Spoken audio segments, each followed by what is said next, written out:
Hello there. So here I am with Karl Catchpole, who is part of Reform UK Norwich. Thank you for meeting with me today, Karl. No problem at all. What I'd like to sort of start with is a bit about you. So can you tell me what your history is and your How relation? far do you want to go back? As far as you like. Uh, Were you well- born in Norwich? no, I was born in a village called Newton Flockman, which is 7 miles south Near of Long Norwich. Stratton? Near Long Stratton, Yeah. out on the A140.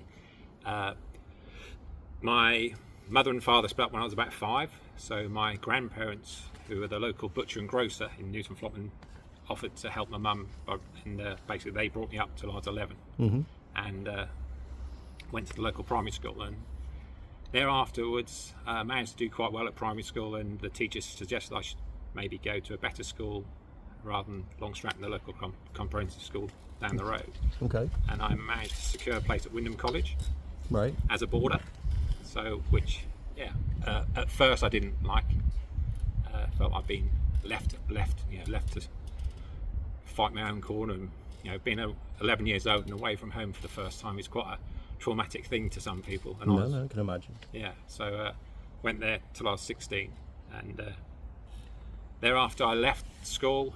Didn't want to do A levels. I did go to City College briefly to do an accountancy course, but found it, as most people would expect, quite boring. Not for you. Not for you. Well, anyway, so after doing this accountancy course, I thought, well, I've got a choice. What should I do now? And I thought about joining the Navy because one of my best friends was already in the Navy. Yeah.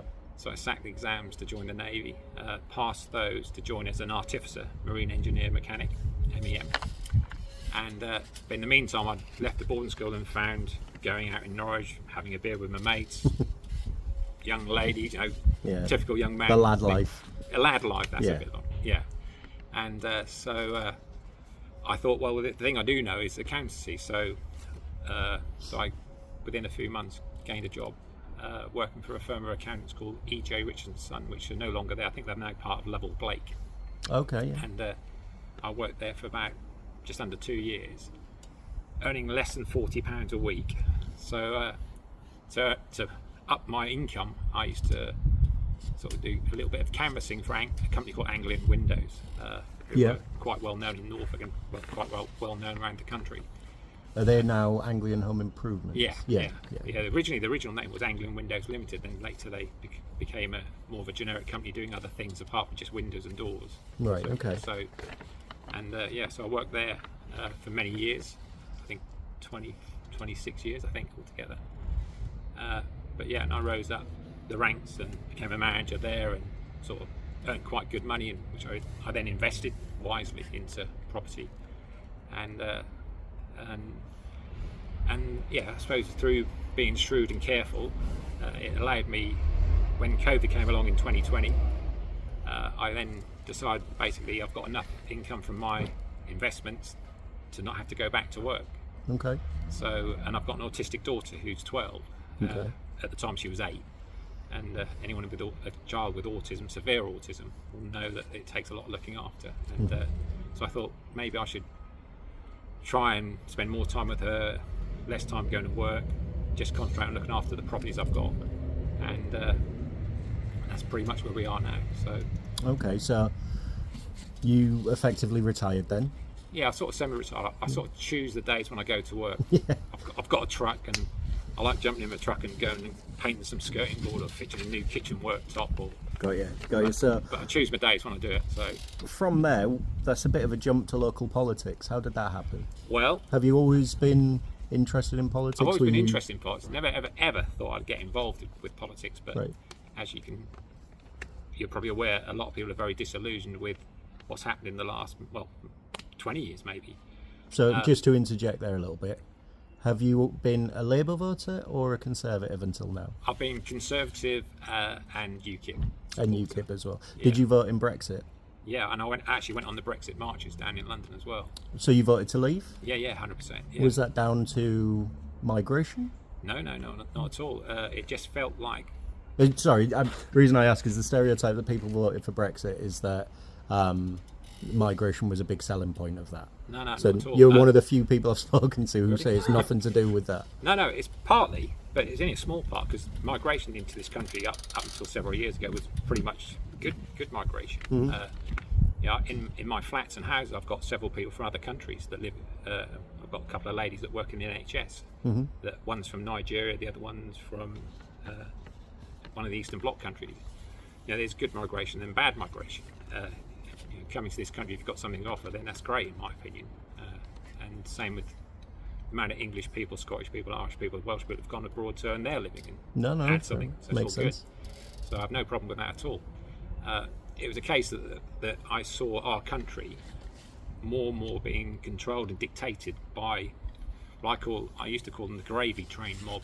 Gravy train mob. Because not affiliated with the Anthill mob from Wacky Races. No. no, even though I used to watch that and enjoy it. Muttley. Yeah, that's it. Dastardly and Muttley. But no, all this money going into the EU. I think Boris was underestimated when he said £350 million a week. I think it's actually fractionally more than that. We were,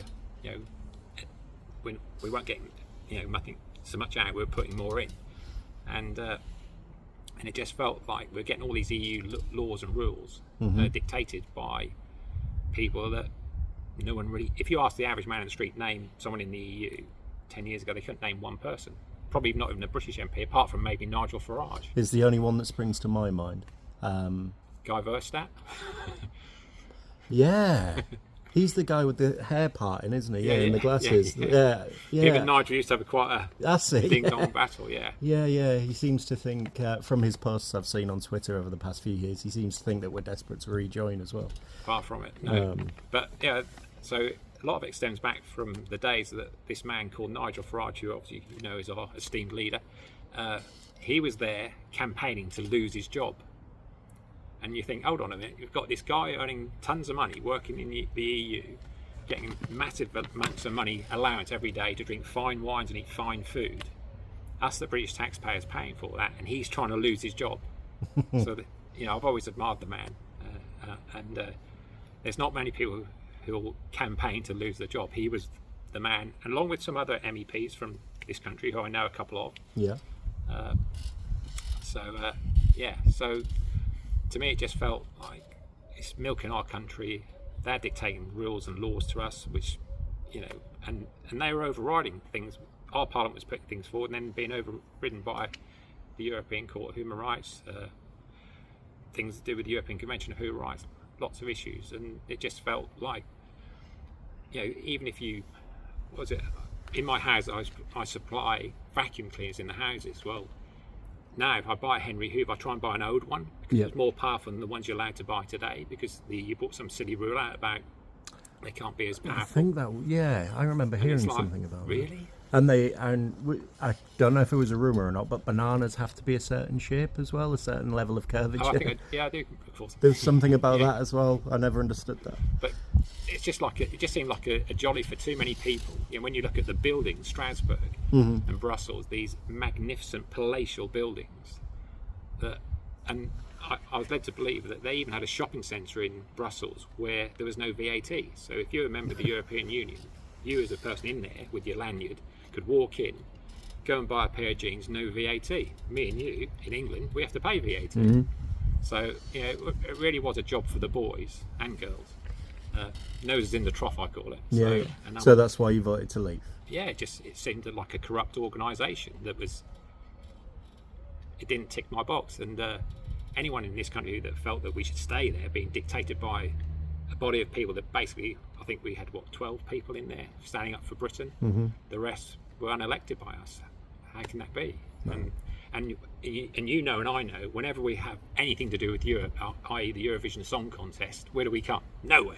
Because they don't like us. Whether it's jealousy because we're a small island and we do so well, we punch above our weight, I don't know. But I must admit, I'm not a fan of Eurovision. It's not really my bag. But no, it all changed when Terry Wogan left. So from Brexit and UKIP to now Reform. Yeah. What is it about Reform and local politics that sort of got you so galvanised and excited?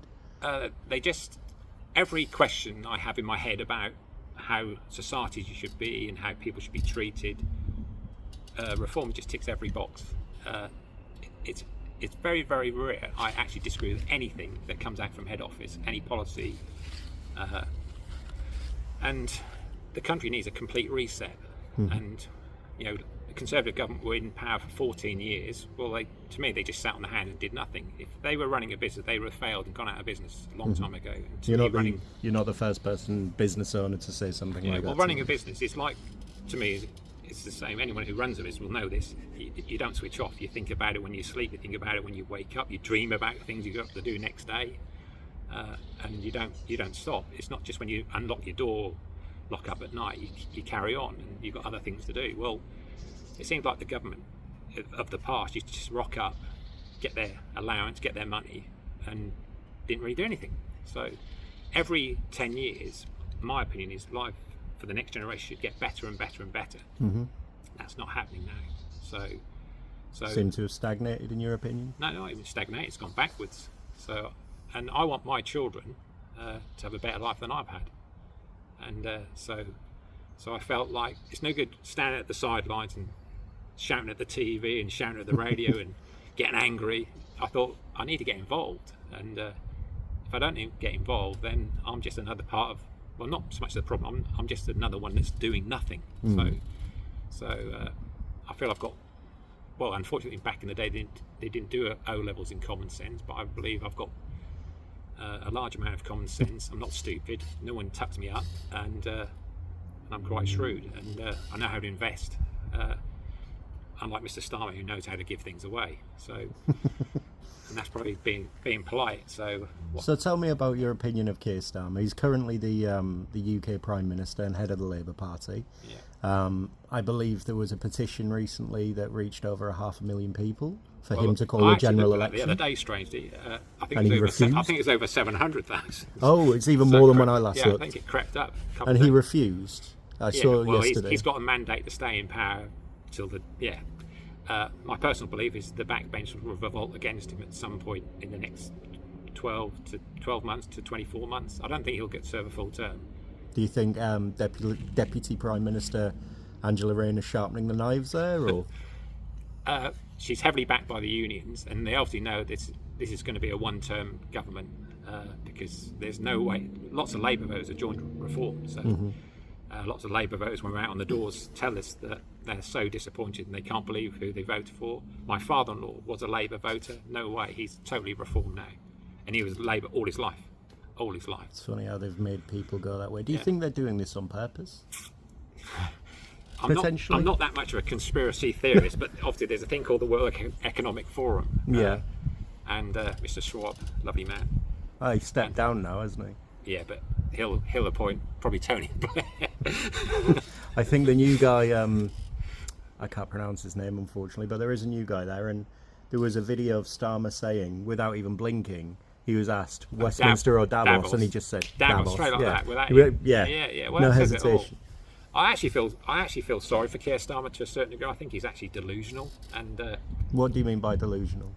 Well, I just don't think he wants to listen to anyone else. I think his ideas in his head are one track. He doesn't want to hear any advice, or we had a good man from the United States of America just come over and gave him some good advice about certain things happening in certain places in the country, and he commented on that comment, oh, he's my friend. Well, talking about Mr. Khan in London. And, Sadiq Khan, yeah. Oh, so you're referring to when Trump came over and mentioned that not JD Vance. Sorry. No, because JD Vance is here at the moment on holiday. Yeah. So this is referring to when Trump came to visit in Scotland. That's right. Yeah. Keir Starmer was there. I think, and someone will probably fact check this for me, that Trump said he didn't like Sadiq Khan. To which Starmer piped up and said, "But he's a friend of mine." Is that what you're referring exactly? to? And I'm of the opinion you can tell a lot about someone by the company they keep. Mm-hmm. If you met most of my closest friends, they're all business owners. They all work hard. They're all self-made. And don't get me wrong, I've got friends who are postmen. I've got friends, but they're good people. Yeah. I've got people. A guy I know owns a little cafe, and he's just a hard-working, good guy. And but you can tell a lot about someone by the company they keep. And if anyone's friends with Mr. Carton, well, has he got any friends? I don't know. I doubt it. From what you see online, he doesn't seem to be the most popular London mayor. No. And even Boris had something about him that people liked. Yeah, Boris was a bumbling buffoon. We all know that. But you sort of warm to him. Charismatic. Yeah, and I've always been of the opinion you don't have to necessarily be the top man and brilliant, but as long as you have the people around you that are brilliant below you. Mm-hmm. You know, most successful big businesses aren't down to the man who started the company. He just probably had the idea and the initiative to get it off the ground. But there's many a millionaire, billionaire who've said this. You know, you appoint people who are better at the job than you are. That's the way to be successful. Mm-hmm. You get good people working for you. The way we're going in this country at the moment, there aren't going to be many businesses operating because it's getting harder and harder. It's like the red tape factory are out there trying to create another rule, another law. Yeah, but yeah, Mr. Starmer, he's very much a tunnel vision man. I heard a rumour from someone in the know that there's about 20 or 30 of his backbenchers he's never even had a conversation with. And they're his staff. And there's stuff. Yeah. Technically. And how can you run a successful business if you don't even speak to the people that work for you? But I don't know.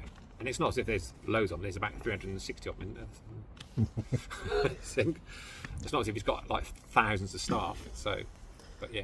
So as we're on the topic of Keir Starmer, the hot topic at the moment, excuse me, is the smash the gangs and stop the boats. The boats coming from France across the English Channel. The chaps, because I haven't seen any families or women or children. So the chaps coming across are being put up in hotels, which are now being called migrant hotels. Yeah. What's your view on the migrant hotels? Or do you prefer them to be called asylum seekers, or are they economic migrants in your view? I call them illegal invaders. No, if that's what you want to call them. Because they illegally come here and they're invading our country. If you look at the definition up in the dictionary, it tells you what an invader is. And there is some truth in what's happening in our country, and it's number one, it's not sustainable financially, and you could actually go as far as about the type of country we are. We're a Christian country, and there's even a concern there. The money that it's costing us to provide these accommodations for them. Well, what I don't understand is why don't we adopt, even Mr. Macron, the French president, said to Starmer, again he didn't listen, tunnel vision, that the reason they come to your country is because you offer them so much. Macron hinted that to him. Mm-hmm.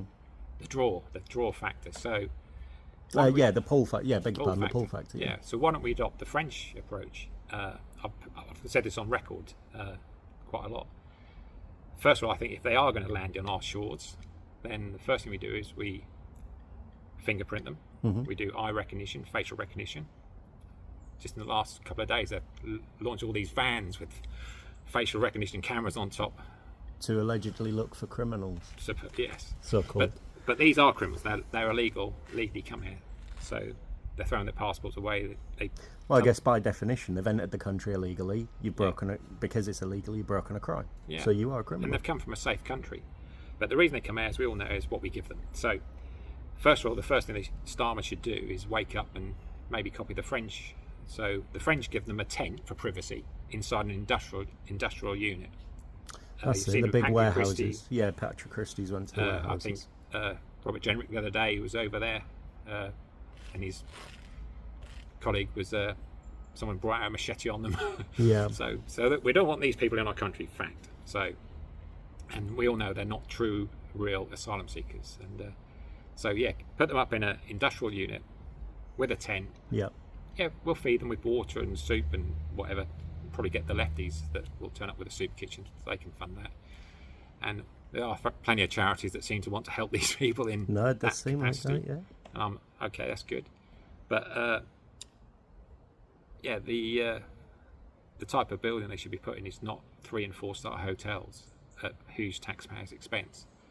We need to eliminate the draw factor, and it seems like Mr. Starmer doesn't want to do that. So. And yeah, they should be eye recognition. We should take their DNA, and I believe they should be tagged as well. Just like an ankle tag, like you do. Yeah, like a criminal, like a criminal who's not in prison but is a criminal on remand or whatever, or being let out early. Just tag them. We've got the technology. We've got the, see, and even curfew them. So if they are here, if they are allowed out until they've done, let's have them back in the building by darkness. Mm-hmm. So if it's the winter, have them back in the building by 5 o'clock. If it's the summer, back in the building by 8. Oh, so an act of curfew as well, yeah? Yeah. Why not? And then it makes it safe for when mums and dads get home from school, the kids can go out and play and not have to worry about being followed or whatever, the worst, So, but people will, I know the Brook Hotel in Norwich here, there's a playing field nearby, and these lads these asylum seekers congregate nearby, and there's been issues, and there's been a couple of arrests and stuff, and there's been lots of allegations. There's even been things stolen, which are all on people's door cams and stuff, and it's going to get a lot worse. And I want my country to be safe. I want my country to be a bit like Dubai, safe and secure, no crime or very little crime. I think they're very harsh in Dubai, from what I've read. I think it's more Saudi. Dubai is a little bit more westernised. So, but the place is respectful, and and I just think we're going down a dangerous path, and it's, and I say, it's not sustainable. So it's not good for the country long term or even short term, as we can see. And there's no one's come up with anything that was going to stop it. So, so whatever Mr. Starmer's agenda is, he's not doing anything. He's just not manning up to the task. So he's a very, very, very. He's probably the worst prime minister I've ever known in my life. So, and talking to people who are older, they say the same thing. My father-in-law, like I said, I was talking to him. I had a meal with him last night at a local pub by the river, and we got on the subject, as most people do nowadays, of politics, and he said Starmer's a joke. He said, I can't believe we've got such. I think a lot of people would say that Corbyn would actually make a better prime minister than Starmer, because at least you know what you get with Corbyn. Corbyn's very pro. I think he's pro-communism, isn't he? Yeah, but at least you know that. No, fair enough. Yeah, I think Starmer's been asked before what he stands for, and it's sort of like does not compute. He gaslights us constantly. He constantly gaslights us. Again, I whether I should or shouldn't, I don't know, but I call him Liar Starmer. So that's not the worst nickname I've heard for him. So that's no. Well, he just tells so many lies, and I don't mind saying it, and I can prove it. So say what it is. So he's not a good man for our country. So, would you have preferred a Conservative leader? No, they deserve to lose. Why do you say that? Because they literally had 14 years of doing, and they didn't do anything. It was like they just went through the motions. And a lot of the problems we have today aren't Labour; they've just inherited and compounded it. The problems existed before Labour came into power. So, Mr. Cameron. Well, it all started with Blair. Mr. Cameron has a lot to answer for, and to be fair, Boris and his team, they have a lot to answer for, though I think Boris just wanted to be the Prime Minister. Let's not forget Theresa May and Liz Truss. Yeah. They were there in there as well. Liz Truss never got a fair roll of the dice to actually have an impact, though a lot of people say she did have an impact, but where we are today is a lot worse than what Trussonomics, as they call it. What did you think of that Trussonomics? Well, no one gave enough time to find out if it's a good thing or bad. The market seemed to panic, didn't they? Yeah, the market did panic, but every time a market panics, it corrects itself. I've just made a little bit of money out of a certain share in a certain company because everyone thought that Lloyds Bank were going to pay out a load of money to people who had the car finance thing. The car finance scandal, and that was kiboshed. So suddenly their share price shot up after dropping down. So there's no doubt loads of people on the London stock market made a ton of money, but that's how it works. So speaking about things like that, and just moving it back to reform, have reform put out any fiscal policies that you're against or for? No, some of them I think are really good because I'm a real believer. I'm anti-socialism. The present government think they know how to spend our money that we earn better than we know how to spend our money that we earn. Whereas the idea of not paying tax on the first 20,000 of earnings, I think that's great, especially people lower end of the scale. Because we all know that if you are on lower end scale money, you pretty much spend everything you earn anyway. So the government just gets it back in a different way. You might go out for an extra meal a month because you can afford to, because you've got a bit more money. Have a Chinese this month. You can have a Chinese this month, that's right. Yeah, and then the Chinese restaurant, then the Chinese restaurant gets taxed, but they like cash, don't they? Wow. There is that. But no, I'm a real believer that it's better to let the public spend their money how they want to, because to be fair, again, 90% of society aren't savers, they're spenders. So, or in my case, I used to try and be an investor rather than a saver. Yeah, I think that's something we need to allow the public to invest and spend their money, not the government to spend their money. Okay, Because even when the money goes to the government, it's still technically our money. We just appoint people in government to invest and spend our money wisely. so that's on a national scale. We've talked about Starmer and the country as a whole. So think about local government. If reform were in tomorrow, say I waved a wand, Yeah. I don't know, we'll put Nick as head of the council. Right, Nick Yeah. Taylor, Yeah, good man, Nick Taylor. Capable, Yeah, calm. we'll say he's head of the council, right? Yeah.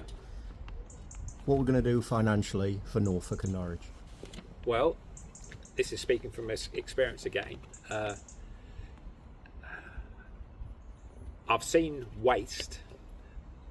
Right, just for example, in Norfolk, and this applies to all around the country. For example, schools get a budget to spend on things to do with their school. Yeah.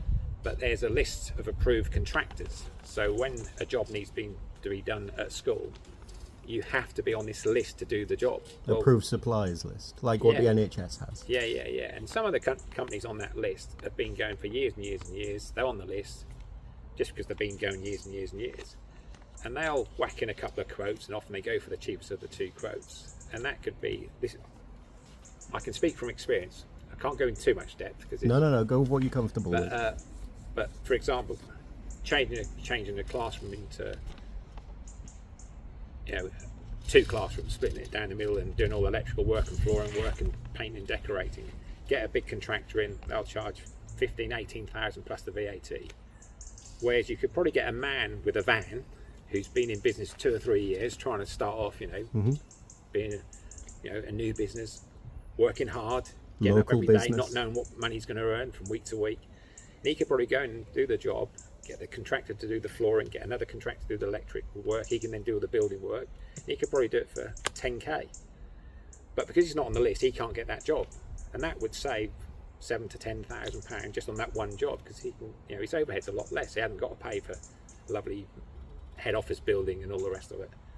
And if you multiply that by all the amount of schools in the country, that would save billions of pounds a year. That's just one little area that I've witnessed myself, first-hand experience. So,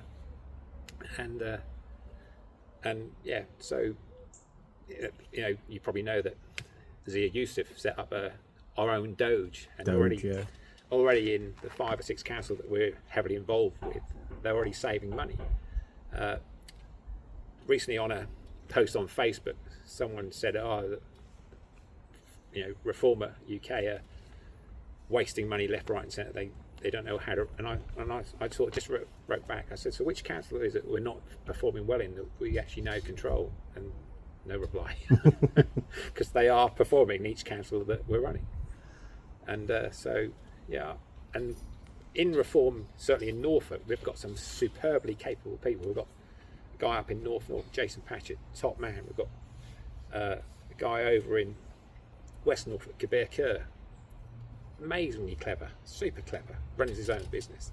We've got a lady over in Broughton and Fakenham, Justine Freeman, Justine Thomas, and she's going to be there. She's going to be there one day. Yeah. Those people can all end up as MPs for this country, and they will work hard.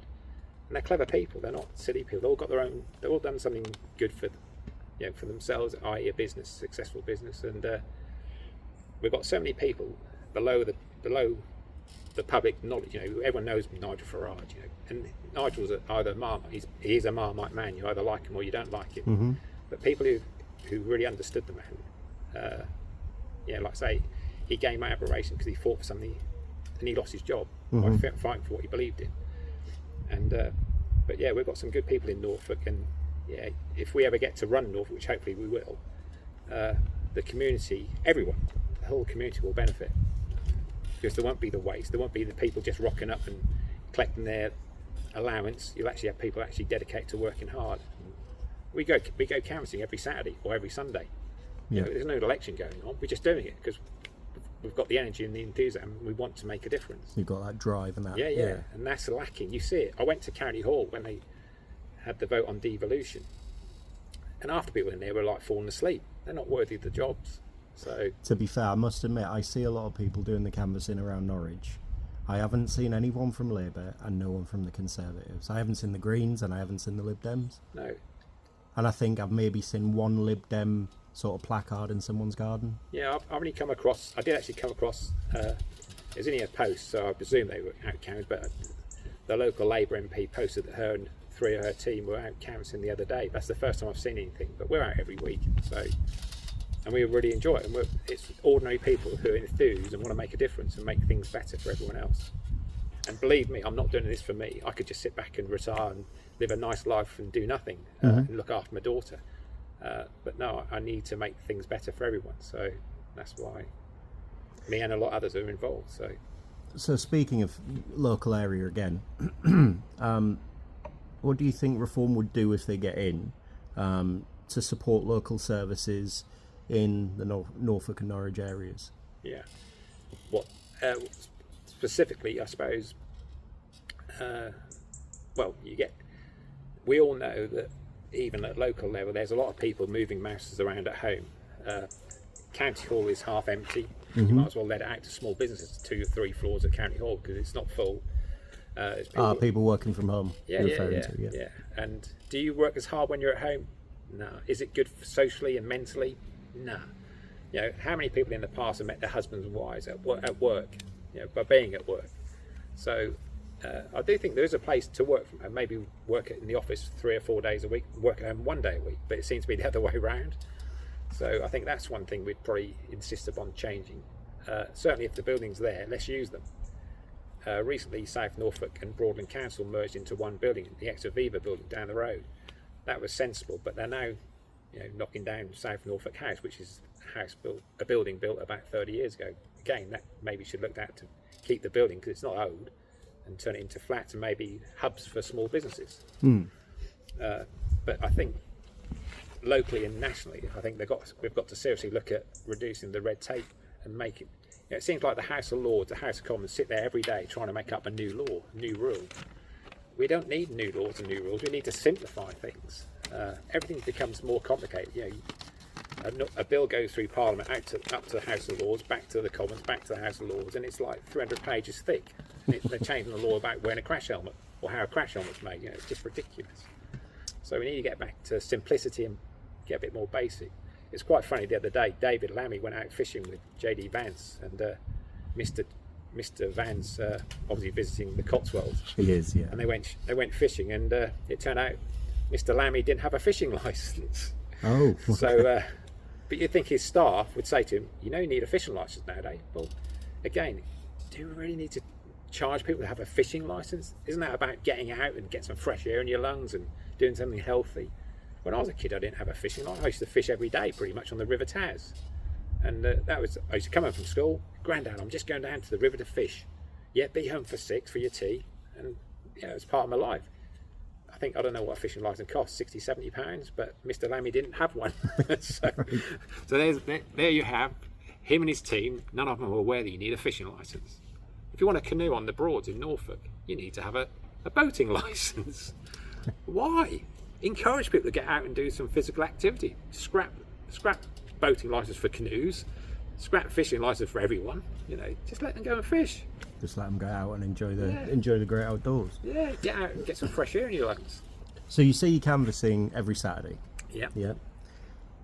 Now, I've spoken to a couple of other members of Reform UK Norwich, and they've said it's gone from people whispering that they're supporting Reform to being almost proud of it. Yeah. Would you say that's the reaction you're getting on the doors, or is there still some hostility there? You get the odd person, like if we go around on 100 doors, you'll get some will give you a thumbs up before you even get there.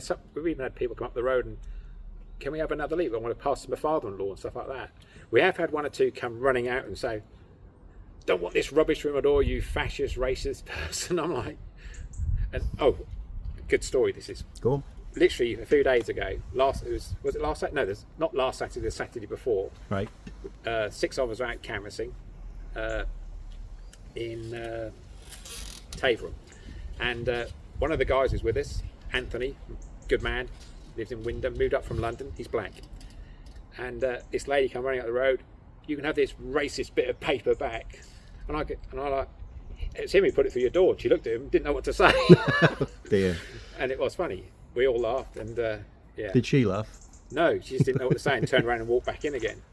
But yeah, it's not very often that happens. And people have been giving us lots of positive vibes, lots of positive responses. Whenever you see a van working at someone's house, which, you know, a lot of workmen who work self-employed working on a Saturday morning. White van man. Yeah, white man. They're there working Saturday mornings, 5.5 day weeks. So, and you can guarantee 100% pretty much every time they're Reform voters, because they know what it's like to have to work and earn a living. Mm-hmm. No guaranteed income. You know, they don't know when the next job's coming in. You know, hopefully one or two of them will then grow and take someone on. And that's what keeps the wheels turning in Britain, isn't it? Whereas, yeah, but no, it's been really good. It's getting better. People are now proud to say we support Reform. Yeah. What do you think was the moment when it changed from people being afraid? No, afraid's not the right term, but maybe cautious, to now being, like we say, almost proud of it? I think because people have never been afraid to say, "I vote Labour" or "I vote Conservative." No, I've never been afraid to say. I think the rise in the polls, that people are now aware, a lot more people are just like them, and I think the rise in the polls, you know, I think we're going at 33-34% at the moment. I think that makes people think, hold on a minute, I'm not on my own. There's a lot of people just like me, and it does get brought up in topical conversation. Often people bring the topic up talking about Labour and how useless they are in office, and then they go, well, yeah, we used to vote Conservative, we used to vote Labour, or we used to vote Lib. I have to be careful. Lib Dem, not Lib Dum, Lib Dem, and yeah, I think more and more people are quite proud to say that, yeah, we vote for the turquoise, wonderful, beautiful colour of Reform UK. So I've asked this question to a couple of other Reform members, and I want your answer. Are Reform UK the new Conservatives, in your opinion? No. If you go back to the Margaret Thatcher days, I know she had one or two little flaws, but she was a bit of a visionary, because a lot of things she said would happen has happened. No, we're not the modern. The Conservatives lost their way. Even in the Conservative Party, there were people who were on the right side of the party. There was people literally on the left. They might as well have been Labour or Lib Dems. Yeah, they were all over the place. They had a leader that the public voted for, and they kicked him out. Rishi Sunak did a good job on his last speech, I think, when he actually said what would happen under a Labour government, because he's pretty much been spot on with his comments there when he stood at the lectern opposite Starmer. But then Rishi that was too late, too little. Yeah, he was already too little, gone. too late. He didn't really. Like you say, the Conservatives sat on their hands. Yeah, he was a clever enough guy to make a difference, but he didn't bother. He didn't do it. So, you know, I don't know what it is with these politics. So I never want to be the Prime Minister, but I'd love to be an MP to make a difference locally. People like him, who got to the highest echelon, now you're there, do something. Don't just go through the motion. Or maybe they just like the idea of having this nice big pension for the rest of life and security for the rest of life. I don't know what it is. Do you think Starmer's going to have a comfortable life when he comes out? Well, I've already heard he's doubled his security because there's concerns about his safety and well-being. You know, he can't walk into a pub, he can't walk into a working men's club, he can't walk anywhere without security. And yet there's been photographs of... Yeah, I was just going to say, I've seen photographs of Nigel. He walks in somewhere, people will buy him a pint. That's it. I've seen pictures of him having a cigarette and having a pint outside of pubs in Hull as well. You know, I've never seen any other politician do These that. are Labour areas, working men and ladies areas. Yeah. I've never seen... I think I walked past Clive Lewis once in the Maid's Head Hotel in Norwich. Yeah, which is in the town centre, pretty much. The man that respects Parliament, not. Yeah. Well, there's that video of him on the front benches putting a pretend gun in his mouth and stuff. It's a bit odd. Awful man. I've never met Chloe Smith. I've never seen her out canvassing. And Mrs. McDonald, who's... Alice McDonald. I've never seen her either. No, I commented on something the other day that she put, but you don't get a lot back. Yeah, I don't know. there's a guy in South Norfolk, Ben Goldsborough, and there's a big issue with the decimation of farmland in South Norfolk, and covering like this one particular area, 2,700 acres of farmland with solar panels and battery storage facilities and all the rest of it. And there's another one in the Taz Valley, both in South Norfolk, probably about 7 or 8 miles apart, maybe not even that. He's supporting one but against the other, but the one he's against is more or less where he comes from, and the one he's for happening is the one, and it's all prime arable land. Prime. It's not brown fields; it's proper arable farming land and grazing land. And is this like what they will call a NIMBY? Not in my backyard. Yeah, exactly that. And it's funny how it's just a crazy drive. And the investment bank behind it is an Australian bank, and they're actually compulsory purchasing land in South Norfolk as we speak. And it's an investment bank from Australia. So the Australians are now buying up British farmland. But Australia is part of the Commonwealth. So many other countries, but how Anglian Water was owned by the French at one stage. I'm not sure who owns it now. You don't sell up to foreign bodies your best and most important assets, and water and food are the two prime things that you must maintain always.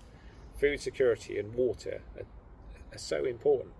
So are you against privatisation of these things? Certain things, yeah. That's why that's why I sort of go with Labour a little bit, the historic old days of Labour. The gas that comes down my road, if I'm with, I don't know, a company utility warehouse and a guy over the road's with E.ON, who are French or German, I think. E.ON's French, I think. Yeah, it's the same gas, but they just handle the distribution of it. It's the same gas, whether it goes his house or our house. Those sort of things, in my eyes, they don't necessarily need to be out there paying shareholders. It should be about making sure the cost of gas is the cheapest possible. So if reform get into national that's government... my own opinion. That's something you would want if you could? Nationalisation of utilities? Certain things, yeah. Certain things which are a need and a must for society. Are you against net zero? Yeah. I'm not against net zero as in the future, but there's been the definition now is climate change rather than global warming. I remember it was global warming when I was in high school. Yeah, climate change has happened for millions of years, but many years on record. And net zero, the quickest it should happen, if we're aiming for this net zero, the quickest it should happen is 50, 60, 70 years. Let's not crucify ourselves and the next generation and the generation after that, which is what's happening.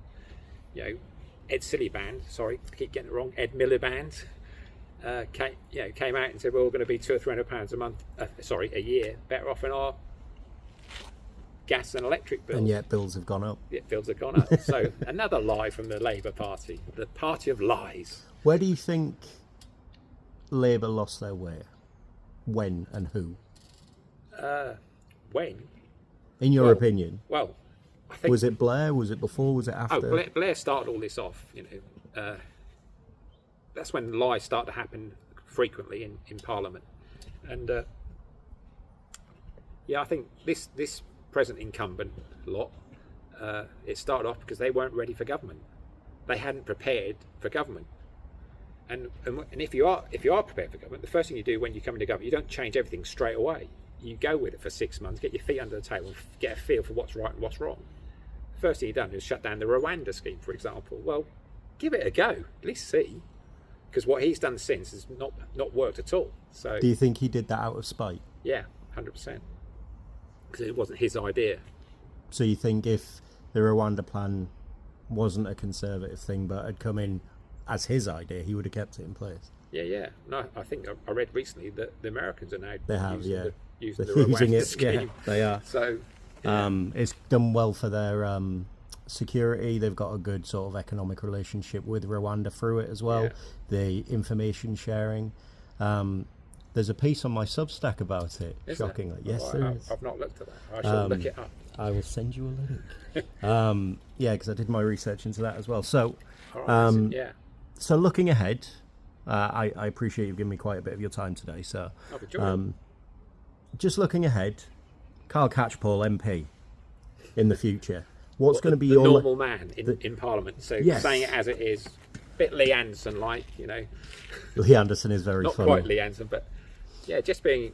You know, I'm not a politician. I'm just a normal guy that knows how to invest and be shrewd and careful with money. And I hope I'm a governor of a school, you know, and I joined the school on the basis that they asked me to be a co-opted governor, and I was more than happy to do it on the basis that I could add something to the school's well-being. And they said, well, what do you want to do? I said, well, if I can be involved in saving the school money or earning the school money, or you know, then I'll happily love to be a governor. And that's my goal. So, you know, again, you don't get paid for the role, and I enjoy it, and I want to do something good. No, that's fair enough. So I'm okay. I'm financially okay. So I now want to try and help other people become financially okay in it. And it's the same old adage that the people at the bottom end that are mostly hurt by this present Labour government. Reform will help those people with simple things by being conscientious and saving money. So if I can help, I've got a plan to get people into housing. First-time buyers. It's my 5-point plan. tell us your 5-point plan. I'm not going to tell you because I don't want it stolen. Fair enough. But No. if I told you this, there's 5 people that win. The government wins, the builder wins, the landowner wins, the money lender wins, and the most important person who wins is the first-time buyer. It's a simple idea, but no one's done it. Conservative, Labour, no one's come up with the idea before. It's never been out there. It's simple. You hold on to that till the it'll help every youngster in Britain get on the housing ladder. So, but yeah, we'll keep that one for yourself. when we're in power. Yeah, that'll be your ace in the hole. So Yeah, it Karl probably won't me, because I doubt I'll ever become a minister of housing, but I'll share it with the right people. So all right, so just to go back to what I was going to say, Karl Catchpole MP, right? If all goes well for reform, and it may do, it may not. I'm not psychic, yeah, right? What do you want your legacy to be if you're an MP? Karl Catchpole MP, your legacy is normal guy that gave a damn. normal guy that gave a damn. And yeah, help people do better for themselves and was conscientious. And yeah, you'll probably find I'll probably end up being probably one of the most hardworking MPs there was as well, because I wouldn't. You know, I already said to my wife, if things ever mature down the line in politics, even with an autistic daughter, yeah, I'd give plenty back, because I won't be doing it for the. Yeah. You won't go for the top job? No. I'd like to have an influence, and I'd like to have an influence in Norfolk. You know, I'm a Norfolk boy. Why don't you want the top job, Karl? Come on. Why wouldn't? Go on, because there's far more people more capable than I am. So, and but I'd be a very good supporter of the person in the top job and the hierarchy. I'll be happy to be sort of floating in the back benches, you know, just having the input. But it'd be nice to be involved with maybe 1 or 2 committees where you can have an influence on improving people's lives. So yeah. So your legacy would be, I'm a normal man and I just wanted to help people and improve their lives. Yeah, I just want to make it better for the next generation and the generation after that. I've now got 2 granddaughters. I just want their lives to be better and more comfortable than mine. And mine's pretty comfortable because I'm okay, Jack. But there's a lot of people out there literally are struggling from week to week, and that shouldn't be the case. And that's the thing. Labour are hurting their own traditional voters more than, you know, I've got 3 friends who've cleared off abroad now. One owns a container business, another one owns a business in Norwich, and another one, owns 2 big Holdy, well-known Holdy centres. They have a bowls tournament there once a year. Right, okay. And they've all cleared off to pay their tax elsewhere, and you can't blame them, because they want their money to go to worthy causes and to help British people. And I always said this: we'll start helping the rest of the world once we've got our own ship in order. In fact, our ship at the moment is sinking, and that needs to be. Is that where you are now? Then you're now okay, so you want to help others. Yeah, you wouldn't have done it before when you weren't okay.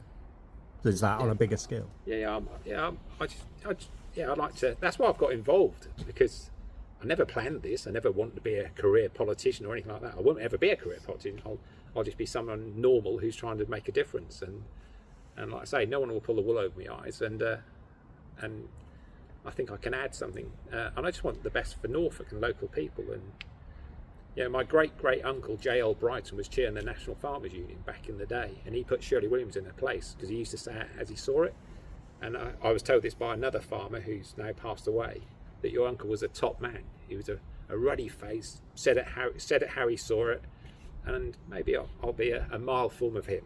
And he rose to be the chairman of the National Farmers Union. Look him up, J.L. Brighton. I think it was an MBE and OBE. I remember back in the day, I think he got an OBE, and he told me it means other buggers' efforts, whereas if he'd got an MBE, it meant my bloody efforts. And he was a bit annoyed that he got OBE, not MBE. So well, that's always stuck with me from the age of about 10 or 11 when he told me that. Other buggers' efforts, my bloody efforts. So right, on one final point. Yeah, that's it up. Why should the people of Norfolk and Norwich, other than everything we've discussed, why should they vote for Reform over Labour or anyone else? Well, it comes down to an intelligence level in my eyes. If you're happy with what the present incumbents are doing, then carry on, vote for Labour. But believe me, it'll get worse, not better, as you can see in the short time they've been in power. If you give the Tories another chance, what's to say they aren't going to do the same again? Sit on the hands, do nothing, go through the motion. Reform only exists for one reason, because the other parties have been incompetent in office. And on that basis, vote Reform, and you might find your life and our country might be a lot better place to live for future generations.